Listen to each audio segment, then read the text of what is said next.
This is the XP Pen Artist 22R Pro. It's the latest in XP Pen's large-scale pen displays, and they've added a couple features here and there, so let's take a look. Hello, my name is Brad and I review tech for creative professionals, and today I am taking a look at the XP Pen Artist 22R Pro. This is the largest pen display that XP Pen makes. It is a revamp of last year's version. It goes 22 inches from corner to corner. And of course, you have all the things that you're used to seeing in an XP Pen product, like the shortcut keys and the little red ring that they've been adding to all of their products lately. This is a full HD display that's 1920 pixels wide by 1080 pixels deep, and it has an 88% NTSC color range. Also, since this is a drawing tablet, it has a matte screen finish on it. Now, this makes it great to draw on. It gives me a lot more pen control. It doesn't feel like you're sliding around on smooth glass. But the downside of it is it often dulls the colors a little bit. This is a trade-off that all drawing tablets make, and I'm happy to make it, but it should be something you're aware of if you're looking for super accurate colors. A matte screen is going to dull the colors a little bit more than a perfectly smooth glass screen will. The stylus that it comes with is a battery-free stylus. It even supports 60 degrees of tilt and of course over 8,000 levels of pressure sensitivity. Let's take a look at what comes in the box. Obviously, you have the display itself that takes up most of the box. You have count them, two pens. One of them comes in a pen holder, the top of which comes off showing the pen. You can also unscrew the bottom, which gives you access to extra nibs. So if your pen nib wears out over time, which it probably will if you're drawing a lot, you can replace that. Of course, you have the power cables that you need to plug this in and get it powered up, and you also have the connector cables to connect it to your computer. One thing I would like to point out here that I point out in all my reviews if you're new to this drawing tech stuff is that yes, this does need to be plugged into a computer. It is not a computer in and of itself, it's just a monitor for your computer. Albeit a really nice monitor that you can draw on. Also in the box is a drawing glove. Now, obviously, this isn't something that you absolutely need. Most people draw without them, but I like them. It keeps my hand from ever sticking to the screen. Not that that happens much during the winter, but in the summertime, can be a problem. There's also a little plastic connector that screws into the side of the tablet that allows you to store your pen. I have mixed feelings about this display. It's good, there's nothing wrong with it, but it's almost identical to last year's, but it cost $300 more. Huion is upping their screen quality for the price in their upcoming 22-inch display, and that might be a better value for the price if it comes in around the same range. On the plus side, this is cheaper than Wacom's 22-inch display. Spec for spec, this is almost identical to that. So the real question here is, what high-end features are we giving up? There is not a bonded screen here. Bonding is what happens when you take the glass above the screen and push it closer to the screen itself, reducing the amount of space, which also reduces the amount of space between your pen tip and where the cursor appears underneath that pen tip. Now, is this a big deal? Is it not a big deal? On a large screen like this, I really didn't find it to be that big a deal. It's definitely nice to have a bonded screen because it just looks better. It looks more modern. But one of the big improvements we've seen in pen displays over the last 2 or 3 years is the calibration, especially the calibration coming out of the box, the calibration of the pen, that is. It used to be I'd spend a ton of time fiddling around, going through this thing and recalibrating it, trying to get my pen tip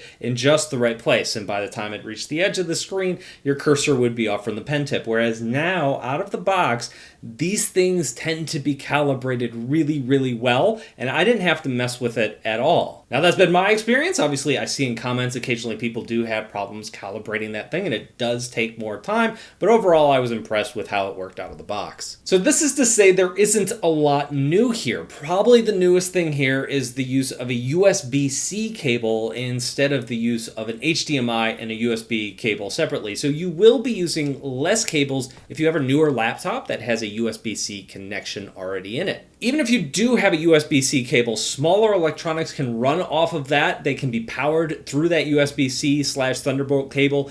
This cannot. You're still going to need to plug this into a wall in order to get that to work. So right now, in my setup here, what I have is the USB-C cable and the power cable connecting to the back of this. It does come with other cables, so if you do have an older computer, you still will be able to connect this to it. One of the nice things that they have added along the back are 2 separate additional USB-C connections. So if you are using this full time as a monitor and a drawing tablet and it's always sitting on your desk, that's a really nice thing to have. You can attach your phone connector to recharge your phone, or you can connect an external hard drive, something like that. Our shortcut keys are back this year. There are 10 on each side and the scroll wheel. So you have a total of 20 shortcut keys on this thing, which is really nice. And those shortcut keys are programmable, so you can change them to whatever you want. Another thing that you'll see on most of XP Pen's products nowadays is this little red circle, and that's a little scrolly bar. That allows you to either change the size of your pen, so you can make your brush size go up or down as you scroll the wheel. You can map it to zoom, you can map it to all sorts of things, whatever you need your tablet to do. This year they have redesigned the stand. I'm still getting used to it. Overall, it's fine. It works great. It's included, so you don't have to pay extra for it. And the stand lets you set this display at pretty much any angle. If you have something this big, you probably not only want to use this as your drawing tablet that you're going to be drawing on every day,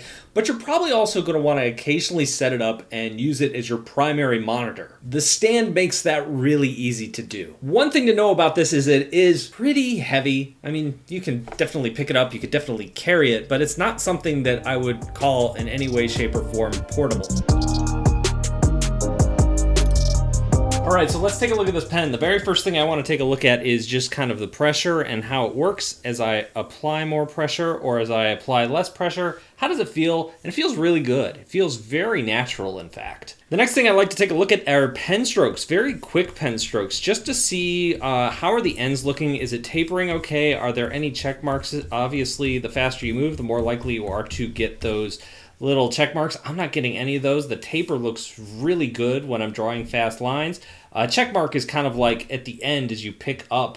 Does it detect that you're picking up, or does it take a second for that to compute? Obviously, you can see here, these are all looking very good. And the last thing that I like to take a look at is my good old-fashioned line test, where I draw a slow angled line just to see if I can get any wobble to it. This looks really good. Let me move over to something like my hard round brush. It's got a cleaner edge. It's a little easier to pick up the wobble on that. So let me draw with this. As you can see, this looks fantastic.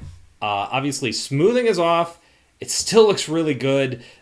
This is really caught up with Wacom. I feel like I've been saying that for the last year or so, but it's true. I think these things have. So I'm going to bring in a ruler here. Now, the reason I use a ruler is not because I don't know how to draw a straight line in the program. It's because I want to see if the pen wobble is because of the natural wave to your hand when you're trying to draw. Your hand is going to shake a little bit.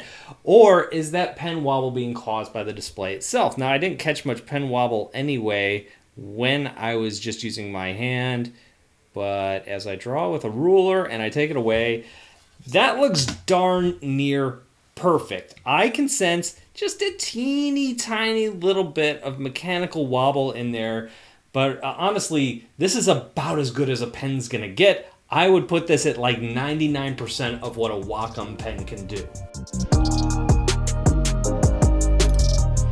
Let's talk about the pros and cons. At this listed price, it's a touch too expensive for me, but it's not uncommon to see these drop in price. I'd say it's definitely worth keeping your eye on if you're interested in this. If this goes down to $400 or $500, this becomes a lot easier to recommend. I feel like pen displays like this have hit a level of quality where I'm not sure where else there is to go. Obviously, you could add in a higher definition screen, you could add in a bonded screen, but really, that's about it. I think this product line has matured to the point where I don't know how much better they're going to get over the next couple of years. So if you got one of these last year, or even like the year before, it's not really worth upgrading. If you have something that's 4 or 5 years old, this is definitely worth taking a look at. Another con, and I really shouldn't hold this against XP because it's not really XP Pen's fault, but this is kind of a pain in the butt to install on a Mac, especially a Mac running the latest operating systems. So just be ready for that. This isn't exactly plug and play. There's like 5 or 6 steps that you're gonna have to take to get this up and running. It took me about 20 minutes. Windows users, you have no problems. You're good to go. So that's about it. I think this is a very good product, especially when you're looking at this particular price range. Obviously, you are making some trade-offs if you're coming down from Huion or you're coming down from Wacom, which is even a step higher. But overall, the drawing experience is very good. The pen is very good. And I feel like these have matured into a product where there's not really much room left to improve on. Maybe they'll prove me wrong next year. I hope they do. I look forward to it. So if you have any comments or questions, let me know down below in the comments section. That's all I have for today. Thank you for watching, and I'll see you in a couple of days.